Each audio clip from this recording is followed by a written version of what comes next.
নমস্কাৰ আমি অসমীয়াৰ এই বিশেষ খণ্ডটিলে মই ডাবুৱে আপোনালোকক স্বাগতম জনাইছোঁ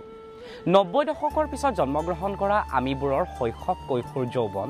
যাৰ গীতৰ মাজত শুই থাকে যাৰ গীতৰ মাজত প্ৰাণ পায় যাৰ গীত শুনিলে আমি সদা সৰ্বদা নিজকে অসমীয়া বুলি গৌৰৱ কৰিবলৈ অনুভৱ কৰোঁ যাৰ গীতৰ মাজত আছে সেই সকলোবোৰ ছন্দ যিবোৰ ছন্দৰ মাজত আমি প্ৰাণ উঠলি নাচিব পাৰোঁ যাৰ গীতৰ মাজত ফাগুন আহে যাৰ গীতৰ মাজতে বাৰিষাৰ প্ৰথম জাক বৰষুণ আহে তেওঁই হৈছে জুবিন গাৰ্গ আজি আমাৰ এই আলোচনাৰ বিষয়ও হৈছে জুবিন গাৰ্গ সদা সৰ্বদা জুবিন গাৰ্গ এটা কিংবদন্তি জুবিন গাৰ্গ অভিনেতা জুবিন গাৰ্গ কণ্ঠশিল্পী জুবিন গাৰ্গ কেৱল অভিনেতা বা কণ্ঠশিল্পীয়েই নহয় জুবিন গাৰ্গ ৰাজনীতিৰ লগত জড়িত অৰ্থনীতিৰ লগত জড়িত সমাজনীতিৰ লগত জড়িত গতিকে জুবিন গাৰ্গক কেৱল এটা মাত্ৰ বিষয়ৰ লগত সাঙুৰি থলে সেয়া তেওঁৰ ক্ষেত্ৰত কৰা হ'ব চূড়ান্ত অপমান গতিকে জুবিন গাৰ্গক ক'ব লাগিব অসমৰ আটাইতকৈ মৰমৰ সন্তান জুবিন গাৰ্গ হৈছে অসমৰ অনুষ্ঠান ও মোৰে ল'ৰাৰ মাক তাই উলগুঠিব জানেনে পাখি পাখি এই গীতবোৰৰ মাজত যেন আমাৰ শৈশৱ জড়িত হৈ আছে আমাৰ অতীত জড়িত হৈ আছে আমাৰ বৰ্তমান জড়িত হৈ আছে জুবিনৰ গীতবোৰ নহ'লে যেন বহাগ নাহে মাজে মাজে এনেকুৱা অনুভৱ হয় বহাগৰ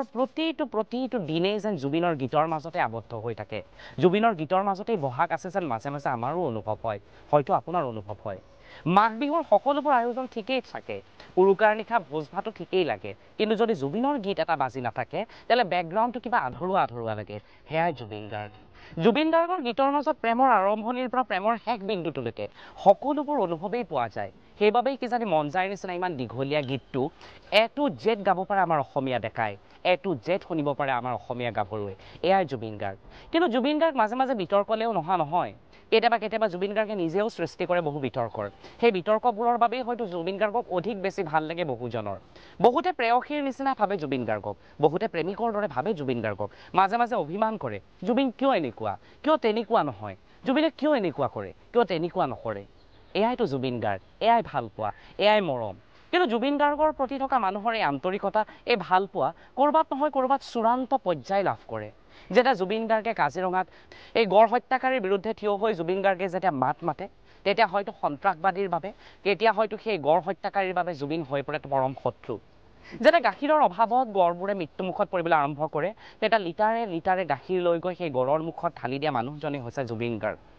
বানত আৰ্তজনৰ বাবে জুবিন গাৰ্গে ৰাজপথত যেতিয়া ভিক্ষা খোজে তেতিয়া প্ৰতিজন অসমীয়া মানুহ আগবাঢ়ি আহে যেতিয়া অসমীয়াৰ স্বাভিমান ৰক্ষাৰ বাবে কা বিৰোধী আন্দোলনত জুবিন গাৰ্গ জঁপিয়াই পৰে হয়তো কোনো এজন অসমীয়া ঘৰৰ ভিতৰত সোমাই নাথাকে প্ৰতিজনে ওলাই আহে অসম আন্দোলন পাৰ্ট 2 নাম দি প্ৰতিজন ওলাই আহে জুবিন গাৰ্গক সমৰ্থন কৰিবৰ বাবে এয়াই জুবিন গাৰ্গৰ প্ৰতি থকা ভাল পোৱা আৰু জুবিন গাৰ্গৰ প্ৰতি মানুহৰ থকা ভাল পোৱাৰ চৰম উদাহৰণ হৈছে আজি দুদিন আগতে জুবিন গাৰ্গ যেতিয়া প্ৰজেক্ট বৰগীত নামৰ অনুষ্ঠানটোত ঢলি পৰিছিল তাৰ পিছৰ পৰ্যায়ত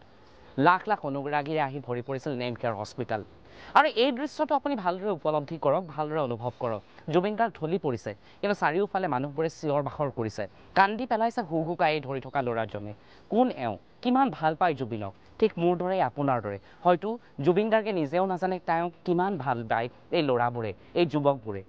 কাৰণ জুবিনক লৈ এওঁলোকে সপোন দেখে জুবিন ৰাজনীতিলৈ আহিব লাগে নে নালাগে এই সন্দৰ্ভত আমি চৰ্চা আৰম্ভ কৰিছিলোঁ বহুতেই কৈছে যে জুবিন সক্ৰিয় ৰাজনীতিলৈ আহিব নালাগে জুবিন সদায় প্ৰেছাৰ গ্ৰুপত থাকিব লাগে জুবিনে সদায় চৰকাৰক দেখুৱাই দিব লাগে যে কোনটো কৰা উচিত কোনটো কৰা অনুচিত বহুতে কৈছিল যে ৰাজ্যসভা নিৰ্বাচনলৈ এইবাৰ কংগ্ৰেছ আৰু AIUDFে এনেকুৱা এজন প্ৰাৰ্থীক প্ৰত্যেক কৰিব লাগে যে কা বিৰোধী মঞ্চৰ হ'ব লাগে আৰু প্ৰত্যেকৰে নামৰ আগত জুবিনৰ নামটো চৰ্চালৈ আহিছিল আৰু সেই সময়ত আমি অসমীয়াই আপোনালোকক সুধিছিলোঁ যে জুবিন গাৰ্গ ৰাজ্যসভালৈ যাব লাগেনে তেতিয়া অধিকাংশ কৰে 90% উত্তৰ আছিল যে জুবিন গাৰ্গক ৰাজ্যসভালৈ পঠিওৱা দৰকাৰ নাই জুবিন গাৰ্গ আমাৰ নিজৰ ৰাজ্যৰ মাজতেই থাকি জুবিন গাৰ্গে সেই সকলোখিনি কৰিব পাৰে যিখিনি ৰাজ্যসভাৰ মাজত থাকিও কৰিব পাৰে হয়তো তাতকৈ বহুত বেছি এয়াই জুবিনৰ প্ৰতি থকা ভাল পোৱা এয়াই জুবিনৰ প্ৰতি থকা আন্তৰিকতা জুবিন গাৰ্গ সোনকালে সুস্থ হৈ আহক কাৰণ আমি সকলোৱে বিশ্বাস কৰোঁ ICUত থকা প্ৰতিজন ৰোগীয়ে যিটো সময়ত জুবিন গাৰ্গৰ গীত শুনে হয়তো তেওঁলোকক অক্সিজেনৰ প্ৰয়োজন নহয় লগে লগে তেওঁলোক সুস্থ হৈ পৰে হয়তো তেওঁলোকক চেলাইনৰ প্ৰয়োজন নহয় হয়তো তেওঁলোকক ডক্টৰৰ শুশ্ৰূষা নহয় তেওঁলোকক প্ৰয়োজন হয় কেৱল আৰু কেৱল জুবিনৰ মিঠা এটা গীতৰ গতিকে জুবিন গাৰ্গ যদি ICUত সোমাই থাকে তেতিয়াহ'লে অন্তত প্ৰতিখন হৃদয়ে কান্দি উঠে জুবিন গাৰ্গৰ এখন ফটো কেইদিনমান আগতে ছ'চিয়েল মিডিয়াত ভাইৰেল হৈছিল জুবিন গাৰ্গৰ চকুৰ তলখিনি ক'লা হৈ পৰিছে আৰু লগে লগে অসমৰ প্ৰতিজন মানুহৰ চকুৰ তলেই ক'লা হৈ পৰিছিল হুকাই পৰাই কান্দি উঠিছিল জুবিন গাৰ্গৰ প্ৰতিগৰাকী অনুৰাগী গতিকে জুবিন গাৰ্গ সুস্থ হওক কাৰণ জুবিন গাৰ্গৰ কণ্ঠৰ আমাৰ প্ৰয়োজন আছে জুবিন গাৰ্গৰ প্ৰয়োজন আছে আমাৰ প্ৰতিজন অসমীয়াৰ প্ৰয়োজন জুবিন গাৰ্গক কাৰণ জুবিন গাৰ্গ এনে এটা শক্তি যি শক্তিয়ে প্ৰতিটো অপসংস্কৃতিক ধ্বংস কৰি পেলাব পাৰে জুবিন গাৰ্গ এনেকুৱা এখন মাজুলী যিখন মাজুলীয়ে প্ৰতিজন অসমীয়াক গৌৰৱান্বিত কৰিব পাৰে গতিকে আমি অসমীয়াৰ ফালৰ পৰা ভগৱানৰ ওচৰত কামনা কৰিছোঁ সেই ঈশ্বৰ জুবিন গাৰ্গ যেন সোনকালে সুস্থ হৈ আমাৰ মাজলৈ উভতি আহে কাৰণ জুবিন অবিহনে আমাৰ বহাগ যে আধৰুৱা আমাৰ মাঘ আধৰুৱা আমাৰ অসমখনে ক'ৰবাত নহয় ক'ৰবাত আধৰুৱা